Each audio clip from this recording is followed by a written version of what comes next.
Hey there, how you doing? I am going to broadcast some thoughts that I've had for a couple of years concerning women, myself, relationships.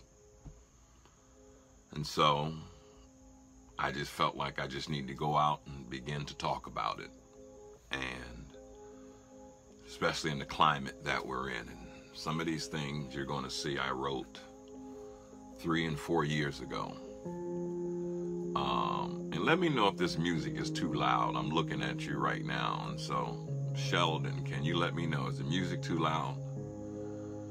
Or Miss Curry, is this music too loud? I just need to know before I get started. Or can you hear the music? I'd like to know. You know me, I like my theatrical things to be in place. But what I'm going to do is I'm going to talk about everything a brother and a woman should know about a woman that I've learned. Okay, great. That's cool. And so I don't know where to start. I just went through it real quick to make sure. Thank you for letting me know you could hear. I just want to make sure it wasn't too loud. I'm just going to start off, and I'm doing this because I've learned God refreshes those who refresh others. And this morning I was pretty tired from this past weekend Fab 40 show, and I was feeling a little down. And what I learned to do is when I'm feeling down, stop thinking about myself and go help somebody. And it takes my mind off of myself. And so I'm going to talk to you, and I'm going to give you as much energy as I have. And I'm hoping that many women and men, young daughters, sisters, with a father, without a father, whoever would take a look at this. This is for my daughter, my granddaughter, Zuri. Sweetheart, when you see this, just know that Big Daddy was about making sure women received the love and men received the love they needed to receive. And so, after saying that, I'm going to go ahead and just get started right now. The question I want to ask is, why do we find ourselves holding on and resisting letting go of toxic relationships? I'm including myself in this. But I can understand the sister. But why do we not let go of that? And it's called the Stockholm Syndrome. It's where a person will have this deep bond, inexplicable, with someone who has hurt them, and they can't walk away from them. For me, I would stay in all types of relationships, and knew I needed to. They were no good for me, but I couldn't walk away. And so in the Stockholm Syndrome, this term was made famous during the Patty Hearst trial years ago, where the hostage becomes the champion of the hostage taker, and the hostage becomes a defender it's just almost like the incest victim will protect the parent because they're more about protecting that system. And so one of my biggest challenges, and one of the biggest challenges I see that people have in relationships, is bonding themselves to someone who constantly hurts them or that is going to hurt them. I don't know what. Somebody trying to call me. Joanne, don't call me. I text you and told you don't call me back. And if somebody can tell me how to keep calls from coming in while I'm broadcasting, because I don't even know if I'm still broadcasting. Hey, am I still broadcasting? Somebody let me know. As you can tell, I am not used to this Facebook at all, but let's just keep going. When you're like myself and you've had some type of trauma or you've gone through some drama that really affected you, great. Thank you, Melissa. For me, I had a problem with walking away from a relationship. And I would become bonded to this person. And here's how you know when you're bonded. You get into repetitive, destructive fights. Other people can see what you can't see, and you can easily explain the person's behavior away. What they've done to you, you can't feel it and you can't see it. And sometimes you can't see it until after the drama has taken place. You're bonded with a person when you're hell-bent on proving that there's nothing wrong with you. So many of us will stay in a relationship because we're trying to prove to the person and to ourselves that there's nothing wrong with us. And oftentimes a sister will do that and a brother will do that. And this is when you remain loyal to this person, and you do this by keeping their secrets. And I just want to talk about the journey. You know, a lot of women are going through this. This thing has been heightened, the hashtag Me Too movement, and I'm glad. I didn't realize that's what I was praying for, but I really wanted women to be able to have a chance. And so let me just keep going. Who am I? This is what many women will ask themselves, what many men will ask themselves, but my focus will mostly be on women. Who am I? Well, I'm going to tell you, she is the person who creates a persona. And when she creates, hey, what's up? This is my guy. Love you, sir. Hey, oh, he's saying I'm his guy. Hey, what's happening? How you doing? Hey, I don't know nothing about this Facebook stuff. I'm just being obedient on what I'm supposed to do. So she asks the question, who am I? And what happens is she creates a persona. Why? Because to create a persona is the easiest choice to survive. And this persona becomes one of people-pleasing. And when I say it becomes one of people-pleasing becomes her way. People-pleasing became my way. And it's more important to be liked by everyone. Nothing good comes from conflict. When you're a people-pleaser, I don't like people to be mad at me. When you're a people-pleaser, I will disappear before it's time to confront something. That's what I used to do. And she would disappear and just not want to deal with the problems. And so when I say she, I'm just talking about in general people that I've talked to over the years and have just helped and learned quite a few things. Excuse me. People pleasers create a persona. And they live behind this mask, and they pay a high cost for it. Because the persona that we create is an enemy of our authentic self. So I'm just going to submit to you that oftentimes we create this alter ego. And you know, social media has really helped us to be able to do this. But what we don't understand is that we created this person out of pain. We created this person out of shame. And so once you've done that, you don't realize that you are now wearing a mask. And I think it was Lawrence Dunbar who wrote the poem, We Wear the Mask.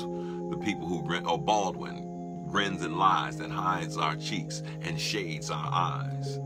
And so if your persona is not your real self, and this is a question I'm going to ask you, if your persona is not your real self, then who is taking this journey of life with you? In other words, if you have become your mask, then who is actually on the journey? Is it the person that you created, or is it the authentic you?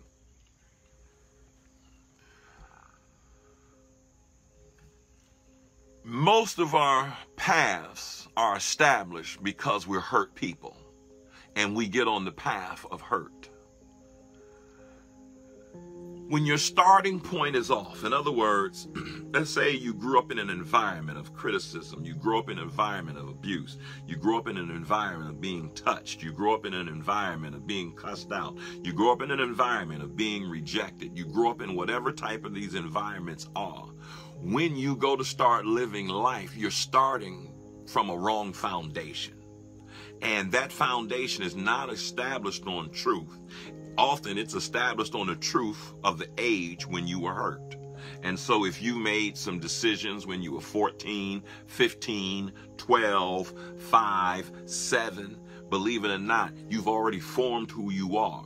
And so when you start, you think you're on course. And this is why some of us almost feel like we're losing our minds when we get older, because we feel like, wow, I thought I was on course. And you just don't want to face that you've had a faulty foundation. And so, hurt girl, let me tell you something. And when I just say hurt girl, I'm not trying to be sexist. Hurt woman, whatever you want to say. It's costing you much time and energy. No, I'll say hurt girl because I want to talk to some girls too. This is costing you much time and energy. Energy you're going to regret. When you're 15 and 20, you think you got it. 25, you're so hot in terms of what you think the world is, you think you really got it. But by the time you hit 35, 38, you begin to realize this world don't give a darn about you, and you had better take care of you. At least this is what I taught my daughter. When a girl grows up unprotected, her soul is often vulnerable to attacks. This is why I cried when I watched the hearing. And when your soul is vulnerable to attacks, it equals the dark night of the soul, life blows. Meaning, when you grow up and you've got to now fend for yourself because you don't have a father to protect you, you don't have a brother to protect you. What begins to happen is that you experience the dark night of the soul. This was developed or talked about during Alcoholics Anonymous. And with this dark night of the soul, it gives you life blows. And so I tried to tell my daughter, and I tell her and some of the sisters that I've had to work with, you got to understand that who you are was often created in that dark night. Because in that dark night when you're going through, you can make some serious vows that'll hinder you. Our soul's journey should be from distractions and entanglements. And so if you get on a mission as a woman, your journey needs to be able to get away from distractions and entanglements of this world and to the perfect peace of harmony with your God. So if your journey is to be found, if your journey is to get hooked up, if your journey is I want to be a power couple, until you got a power relationship with the power that has created you, with the power that gives you a sixth sense, with the power that makes you not feel well when something's not right, until you get until you get connected with that power within, you're going to constantly go after distractions. And oftentimes these distractions are in the forms of humans.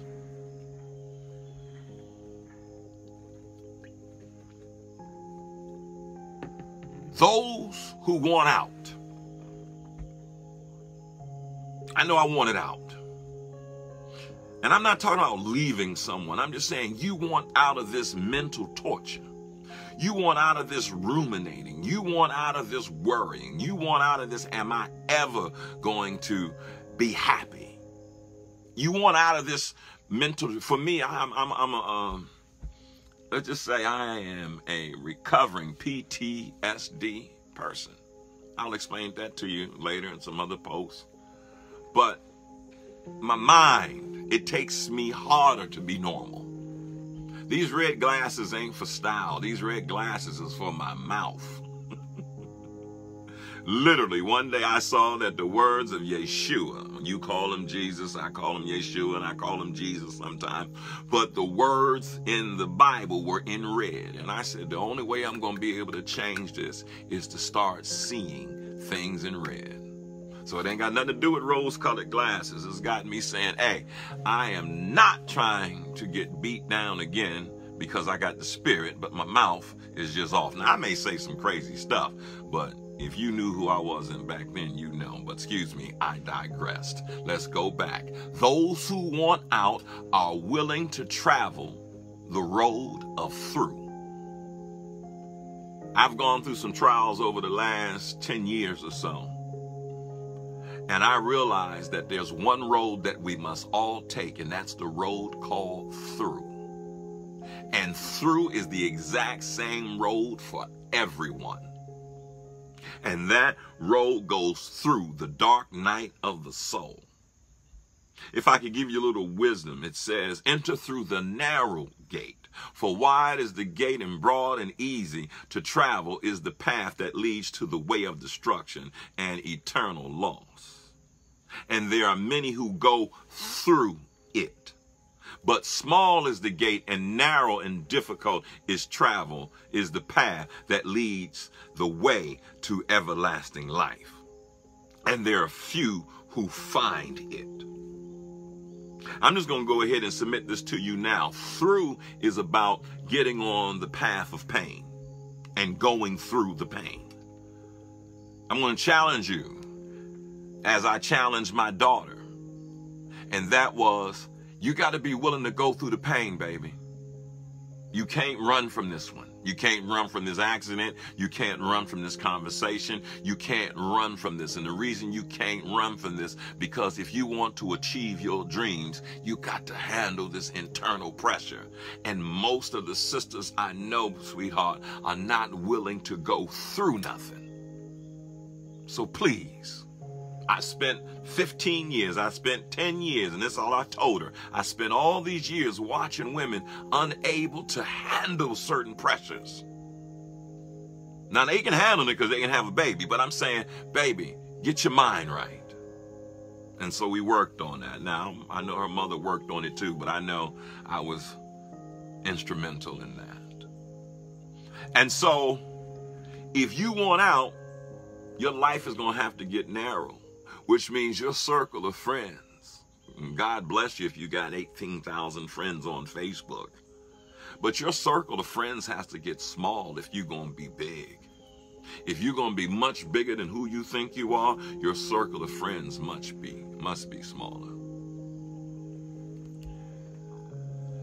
When you get on this narrow way, that's when life stops making sense. And so a part of life, Zuri is my granddaughter's name, but Zuri also means beautiful. So Zuri, a part of life is when life no longer makes sense.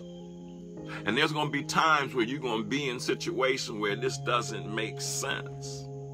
And as disciplined as your grandparents are, Big Daddy and Mima and Mimi and all of us, I want you to know there's going to be some times where you're going to find out that what you thought was normal and we thought was normal was actually abnormal.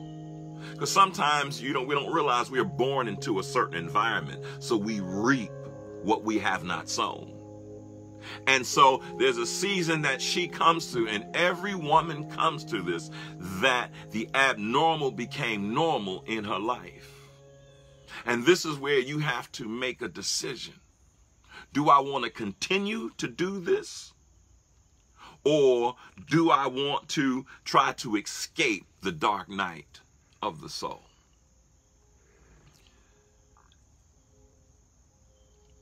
Here's what I teach my daughter. Here's what I have taught sisters I've worked with and brothers I've worked with.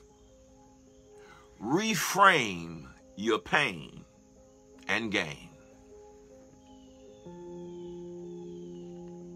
Reframe your pain and gain. Fellowship with your pain and remain in pain. If you keep framing your pain on, he did this to me, why he lied to me, why we going through this, all the stuff I done did for him, why can't he be like I am to him? Because he's a man. And he ain't been taught sometimes, most of the time.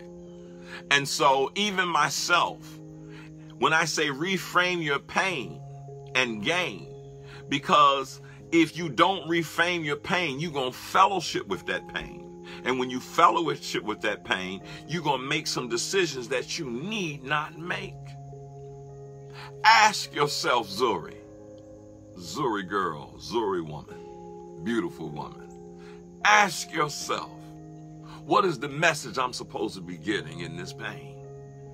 Stop just going through the pain just to be going through the pain. Say, please, universe, please, God of this universe, please, Yeshua, please, God, tell me why I am going through this. Don't run to social media and post this. They probably just as crazy as you. This is where most girls and women refuse. They refuse to face the pain because they don't see that the pain is a call to come higher. I'll say it again. The pain that you experience, if you change the way you see it, it's a call to come higher. The chaos that comes from this dark night of the soul of being betrayed, and I'm going to talk about that. I don't know if I'll get to it today, but when you've been betrayed, when you've trusted, when you were younger, when you were touched, when you went through all the different things that you went through, the chaos that comes with the dark night of the soul of having to face this is really a graduation point in growth. Psalm 78:34 says, when he slew them, then they sought him. When he slew them, then they sought him, and they returned and inquired early and eagerly of God. And so what this is saying is that when we get hurt, when we get our hearts broken, or when something happens, that's when we begin to say, all right, who am I? What is going on? I hope I'm not boring you, because I'm going to keep going. To heal what ails her soul. To heal what ails her soul. She creates a world. And in this world, it's a world of escape. Her world becomes about fight, flight, and her energy is to avoid. She ends up wasting time. This is for the immature woman, the immature girl, because all she now is trying to do is have a good time or just get past the pain. But I want to tell you, when you waste time and energy in people's lives that don't have your best interests, they're going to abuse your personal kindness. Because what you're looking for is connection, Zuri girl. Find connection within yourself. Life becomes about fights, flights, and no regrets. And when you're trying to have no regrets, when you're trying to say I'm good, when you're trying to say I'm not going to cry no more, what you don't understand, this is unnatural. Pain hurts, and you were supposed to cry. And just because you cry don't make you weak. In fact, when you cry, it makes you stronger. Why? Because you're releasing toxins, and it's also showing what your heart is dependent upon. And so when life becomes about fights, flights, and trying not to have no regret, you're going to lose your ability to feel.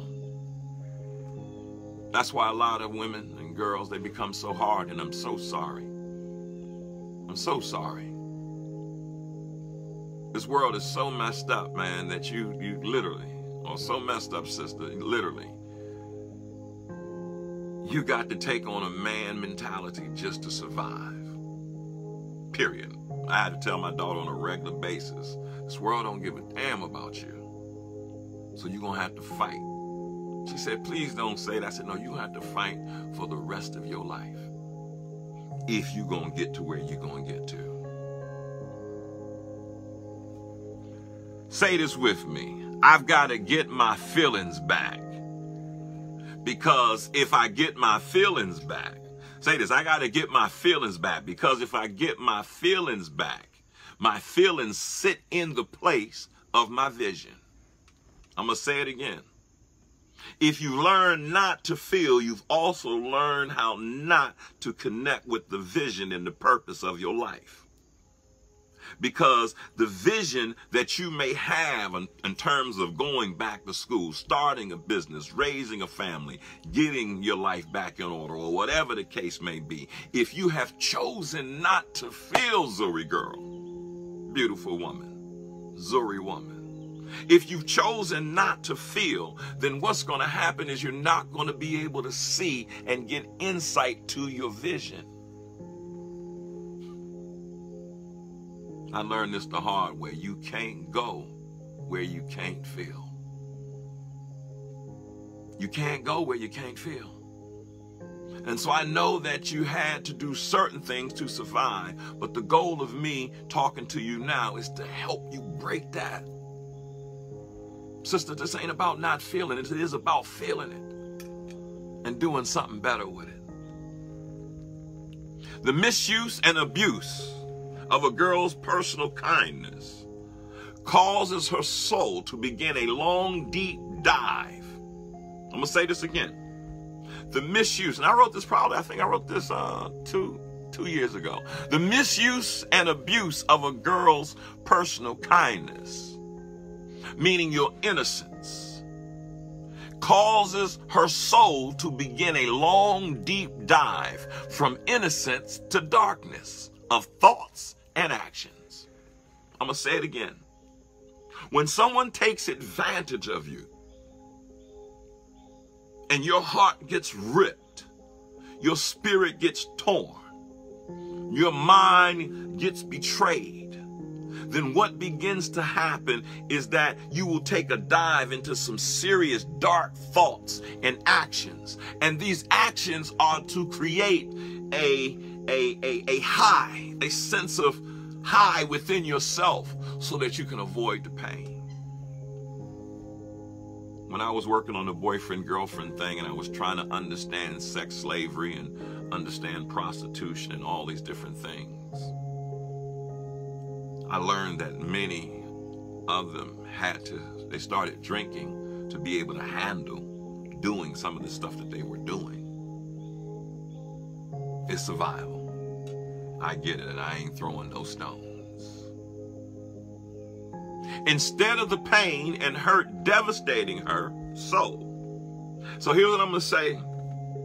My daughter, Zuri girl, Zuri woman, beautiful woman. Instead of the pain and hurt devastating your soul, you must set your intention on experiencing the hurt as an awakening. Don't experience as he took this from me. Don't experience as they got over on me. Don't experience this as that. Experience the hurt as if someone is trying to awaken you. Something within is trying to bring you back to life and be connected.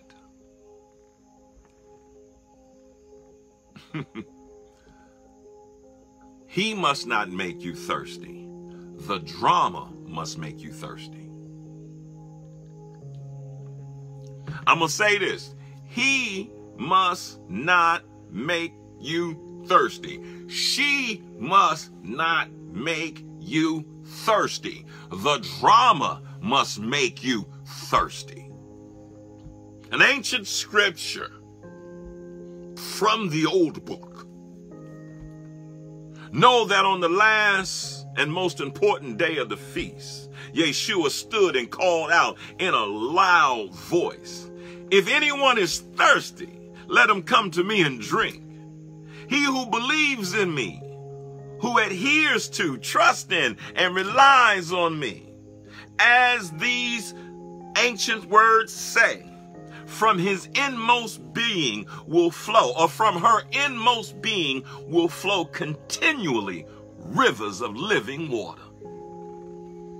There's a whole bunch of people out here, and we done made clap back, I'm clapping back, I'm clapping back popular. And we done made, oh, she thirsty, you thirsty, she thirsty. And we done broke this down to a cliche. But the real deal is when she is thirsty, it is because this drama has her parched. Talk to me, Spirit. This drama has her soul parched. And young, beautiful Zuri girl, when your soul is parched, he says, come to me. In other words, be still, meditate, check in with your Creator, and allow your Creator to fill you with living water, that you'll never be thirsty again. There is not one man out here who can quench your thirst. Yeshua probably. But there's no human being out here that's going to quench your thirst. Because what you're thirsty for is fulfillment.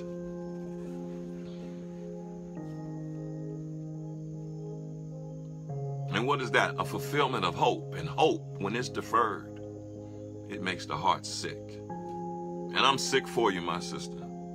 I see so many beautiful women out here. I'm so mad at these brothers out here running around. And at least I get to say that. And the reason I get to say that, I made a vow I wasn't cheating on my wife, period. And I'm not saying that you bad, brother. I'm just telling you, for me, I decided, I watched what women went through when they was cheated on. And I said, I don't ever want my lover, my friend, to experience that. So I got to do everything I can to wash her with the water of the word so she's never thirsty. I'm having a good time. I'm almost finished, you all, because I think my battery's going dead. I hope this was good for you. It's good for me. Listen to me. Zuri girl. Zuri woman. Beautiful woman. Zuri man. Beautiful man. When she reaches the point of surrender and she acknowledges that she needs help, when the student is ready, the teacher will appear. Some of you may be ready right now, and I may be as the form of some kind of teacher. But whenever you're ready, the universe is ready to teach you. And so you're trying to figure out, why am I stuck? Because maybe you're not ready yet. But Zuri girl, let me tell you something. Get ready. Because this world has so much it wants to teach you. Big Daddy knows. He's 52 years old today. Right now, you're 4, getting ready to turn 5 next June. And so one day you'll see this. And I want you to know, Zuri girl, you're a beautiful woman. Listen to this, because this is timeless. Y'all may be traveling on spaceships by the time I'm 70 or whatever the case may be, but it's still going to apply to men. As long as men is on this earth, you going to get hurt unless you know what time it is. Now, why do you need a mentor? Why do you need a teacher? Why would we need a man to talk about women's issues? Can't women talk about women's issues? Because sometimes you just need to hear it from the perspective of a male in terms of how we see it. And the way I see it is that oftentimes you need a mentor. Now, the mentor don't mean man-tor. It means someone who is a supernatural aid. Someone who has been to where you're trying to go and back 2 or 3 times and have been through fears and ups and downs. And sometimes I want you to understand, Zuri, that the Spirit will send people into your life to help you just to get through that moment. Why? Because often what you need is a voice outside of your own reason so that you can hear for yourself. Sometimes you're going to need to hear something for yourself. And you're going to need somebody else to say it so that you can understand. If you ever get a chance, Zuri girl, look up the root word of education. Educe means to bring out what's already in. And so if some of y'all are feeling this, and I don't know if they give out hearts or anything on this thing because I can't tell what's happening, but I forgot what I was saying that fast. Man. Oh, educe. And so if you are connecting with what I'm saying, then that means it's already inside you. All I'm doing is educating, educing, drawing out what you already know to be true. You ain't stupid. Sometimes the universe was just waiting for, maybe in this moment, for us to cross paths so that you could be a better. Oh, I forgot I got this thing tonight. Hey, I'm sitting here doing this broadcast, and I just remember I got a conference that I got to go do tonight called Change the Rules. How to change the rules. We're going to be at Epiphany tonight. I think it's at 7:30, and we're going to be talking about changing the rules. And I didn't got so caught up in doing this, I just looked at the clock and said, oh my goodness, D, you got something you got to do. But I just felt led that I had to do this. So let me just say a couple of more things, and I'm going to wrap it up, and I'll come back at some other later date. When you finally get to the point where you say, I can't with this, that means your soul is ready for change. The moment you accept that what has stopped you is not a dark force, but your limiting belief system, and you realize that it's been failing you, is the moment when the Spirit of God is going to reveal to you the pattern of your destructive behaviors. You can blame him and blame her, blame them all you want. But if you want out, you better ask the universe to show you, where am I contributing to this? Lettucey, she says, I know I'm complicated for sure. Let me keep going.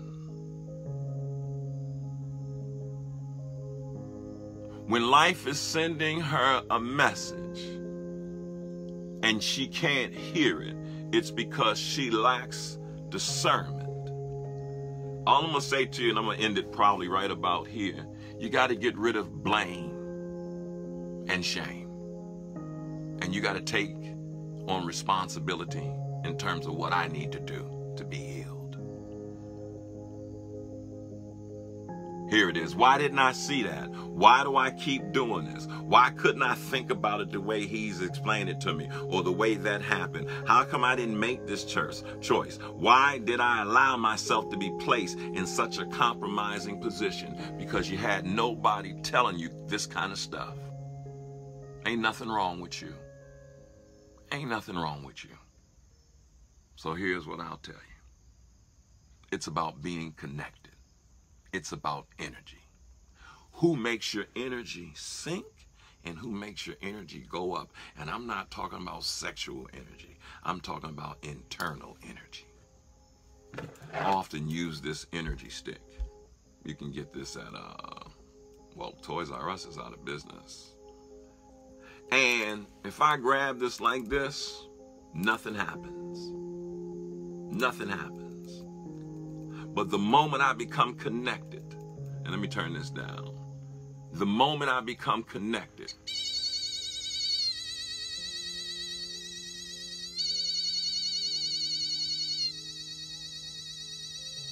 you know why this is happening? Because what this is doing is showing us that we are conductors of energy.